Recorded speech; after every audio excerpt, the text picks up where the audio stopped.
مرحبا mee kubusii bareedaa kana akkaataa itti hojjennu waliin haa ilaallu. Hedduu kubusii baay'ee bareedaadha.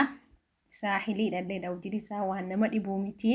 Dhugaa baay'ee tokko bareedaadha. Akka amma walitti jedhee miti afuufamaadha. Garuu gizee humna yoo jedhe walitti gala waan ta'eef mee waliin haa ilaallu.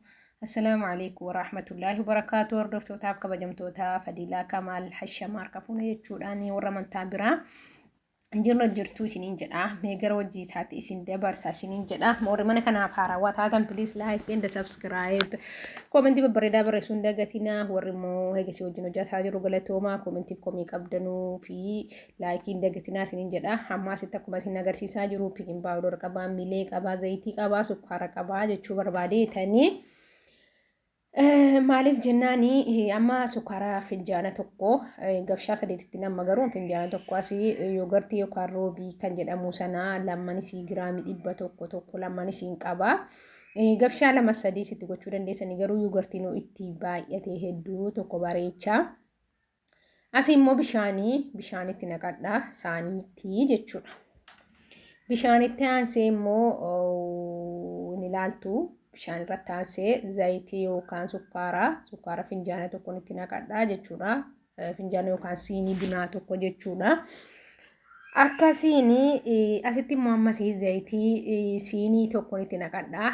Gabshaa sadiitti itti naquu dandeessanii garuu siinii tokkotti naqadhaa akka hojii wal caaluuni.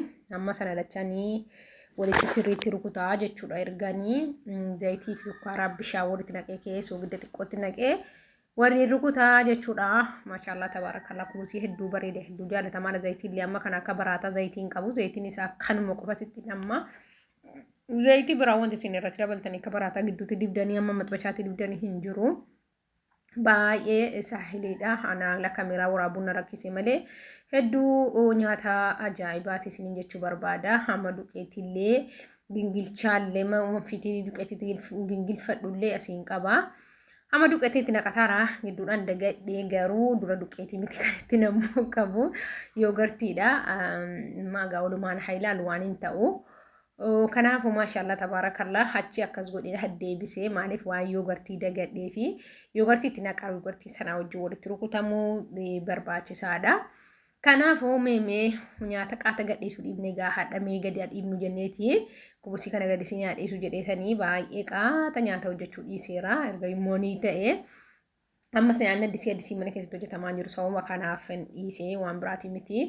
Amma saalii waraabinaa mijachuu didee illee na rakkisa. Amma akkasitti roobiidhaan sirriitti waliin maktanii roobiidhaa fi sukkaarnii fi zayitiinii fi bishaan sida walitti makamee ture miti. Amma immoo roobiitti naqxanii bifa kanaa yookaan yoogartii yookaan urgoo jedhan sanatti naqxanii wal maktanii jechuudha. Faamilii kiyya jaalatamtootaa fi kabajamtoota amma asii amma immoo duqeetiitti naqannaa jechuudha. Erga yoogartiidhaan walitti cammaynee kaanee yoogartii ergatti nanne akkasitti bifa kanaan duqeetii gingilfatanii waa keessa jiraatee fi miti duqeetiin yoo gingilfamee qilleensa keessaa baa hedduu bareedaadha isiniin jechuu barbaade. Kalli illee qaba kalli irratti godha piikin mesichitti godha makallinii fi piikin paawudarii fi kaameraanii dhumarra itti godhatan baay'ee tokko bareedaadha. Hanga isin barbaachisu gochuu dandeessanii anguma isin barbaachisu waan isin barbaachisu kanaa gadi gootan sukkaara illee qannasuu dandeessanii zayitiin illee qannasuu dandeessanii ani xiqqoo baay'ee isin hojjedha yaani amma kana iyyuu baay'ee hojjetaan jiru aniyyuu. Nyaanni kun ganama subii heetuu mana barumsaan naqanii ijoolleen naqanii ka'ee hojjedha waan ta'eef baay'ee lixii baay'isaa tolchaa'uu naaf hin mijatu maaliif mana barumsaa irratti nyaatanii deeman ijoollee waan ta'eef isiniin jechuu barbaadeetanii amma asitti kaameraa gaafchaa xiqqaa tokkoon itti naqaa maaliif duqeetiin nyaanni kun lixiin kun ni bula ganama qursii irratti hojjedha waan ta'eef fal'aanaa daa'immanii beebii ispuun isii jedhamtu sana tokkoon itti naqaa maaliif waan kofa'ee buluu fi ganama gaa kun beekamu kamsaatti ka'ee hojjedha tolchi bukeessee bulchuudha lixii isaa malee danda'ee ganama kan yeroo bukeessanii kofaa isaanii tolchan jiru bukoon kun waan kofaadha waan ta'eef lixii bukaa'ee kofa'uudha waan ta'eef akkasii isiniin jedha obboleeyyan kee jaalatamtootaaf kabajamtoota hammadee hanga dhuma viidiyoo kiyyaanaa wajjin turuun dagatinaati. Viidiyoo kana jaalladhaan baay'eetu daqiiqaa 9 10 gadi. Kanaafuu amma immoo piikin paawudarii fi kallii immoo irratti naqannaa dura piikin paawudarii gabshaa arma tokko akkasiin argitan gabshaa dhuma nyaataa sanaatti naqee baay'ee guuturaa xiqqootti dabalee piikin paawudariin baay'ee bareedaadha. Asii immoo kallii gubbaa isaatiin gadi naqee hinoo machaa gizeetti naqanu kalliini. Kalliin yommuu bukoodha. Nama kolchaa isiniin jedha achi kallii immoo ammas siinii dhumaan zayitiitti safara isaaniitiin kallii siinii kana yaani talaata rooba kan jedhamu yookaan immoo dirbaba yookaan guutuu bishaanii kan jedhan jira itti naqee akkasitti bifa kanaanii waliin bukeessaa jira. Bukoon isaa yeroo bukaa'es yeroo qofaa'u yeroo tolchinus wajjirumaan adeemnu amma buliitii keenya baay'ee laslasiitti bukeeffanneerra laslas ta'uu qaba goggogaa yoo ta'e liixiin tokko ka'e goggogaa ta'e hedduu bareedu. Amma bifa kanaanii liixii kiyya bukeeffadhee qaxaa shafaafiidhaan godhadhee lafa keewwadha. Yamma kunoo liixiin kiyya bukaa'ee jira. Maashaallah tabaarakallaa faaffa'ee jira jechuudha. Kun akka kanatti beektanii gaafa liixiin tokko bukaa'u kan bareedu akkan des nama jedhu. Amma bifa kanaanii bukeessee jira. Amma haa tolchinu asiin shaayii biddira jira, unqulaanii biddira jira. Lafti suphiidha kaa sa'aatii kamsa hunnuusiidha halkan keessaa sa'aatiin kun ifa keessaa jechuudha. Akkasitti duqeetiitti naqannee bifa kanaan boota kanatti duqeetiitti naqannee kukkutannee giyaasii barbaanneen tolchuu dandeenya. Maaliif jennaani maashaallah liixiin koo hedduu bareeda. Garuu hojii isaa walumaan haa ilaallu viidiyoon kiyyallee dhumatti dhiyaataa jira. Hanga dhuma viidiyoo kana waliin haa ilaallu isiniin jechuu barbaada. Please namni waan hojjedha jedhu hinuma barata. Gaafa nan hojjedha dirqama barachuu qaba akkuma anaa kana an dirqama baradhe. Dirqama barachuu qaba isiniin jedha faamilii. Maashaallah tabaarakallaa isiniin jechuu barbaada. Dhugaa sa'aatii kana ka'anii nyaata hojjetanii ijoollee hedduu gadi geessuuni. Namni kaanii ijoollee tokko lama gadi geessuudha gaggeessuudhaaf boo'a. Garuu ani ijoollee nama beekasabii ijoollee qofa nama 7 nama 8 mana barumsaatti gaggeessa.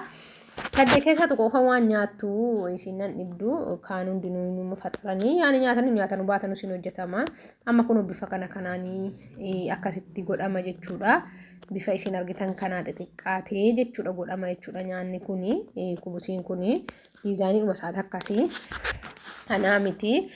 Kanaafuu duqeetii xiqqootti naqataa kan hin lazzayneedha akkasitti godhattanii lafa keewwachuu dandeessanii booda xiqqoo immoo hin teessiftu erga tolchitanii akkasitti bifa kanaa waliin geessanii kaatanii ni teessiftu jechuudha. Maaliif jennaani kun bifa kanaan xiqqoo akka daqiiqaa 10 yookaan daqiiqaa 5 yaani waan ariifadhuuf daqiiqaa 10 gaanatti fakkaatu amma sofuraa hafee shaayii qeensee shaayiin danfee jira shaayii qeensee buushii namni gadi geessutti kaa'aa achi amma maxxashaan naa'utti jechuudha. Carqee wayirra buuftanii teessiftanii amma kunoo bifa kanaanii maxxashaarra kaa'amee jira. Kunoo maxxashaa lamatti tolchaa jira. Wanti kana maxxashaa lamatti tolchaa jira. Maaliif ibiddaa kaffii gochuu qabdanii harkatti gubatee ture gubataa waan ta'eef dafee irra hedduu kaffii gochuu qabdanii ibiddaa yaani giddu galeessa gochuu qabdanii. Kunoo akka inni ta'u inni ta'a. Inni garagallee hedduu bokokaa. Xiqqoo ibiddatti dabalame jechuudha. Ibiddarraa qannasuu qabdanii. Yookaan immoo maxxashaan keessan tiifaalii yoo ta'e baay'ee bareeda kunuu argitanii akka inni itti bokokuu dhugaa maashaallah tabaarakallaa hedduu bareeda keessoon isaa kunuu inni ta'a jechuudha. Kubusii hedduu bareedaadhaa fi hedduu mana kanatti jaallatamaa ta'e mul'atee jira yeroo ammaa. Haraaraatti naqataa kunuu akka sadii fe'ee wal bira kaa'in tolchaara. Maaliif jennaani dafee akkanaa bahuudhaa fi fudhata xixiqqoodha waan ta'eef kunuu amma bifa kanaanii tolfamee jaayiza ta'aa jira. Maashaallah tabaarakallaa irraa jedha bilaafiyaa isiniin jechuu barbaada. Mee namni jarrabuu barbaadan kubusa kana jarrabaa hedduu tokko bareedaa dhugaa rabbi.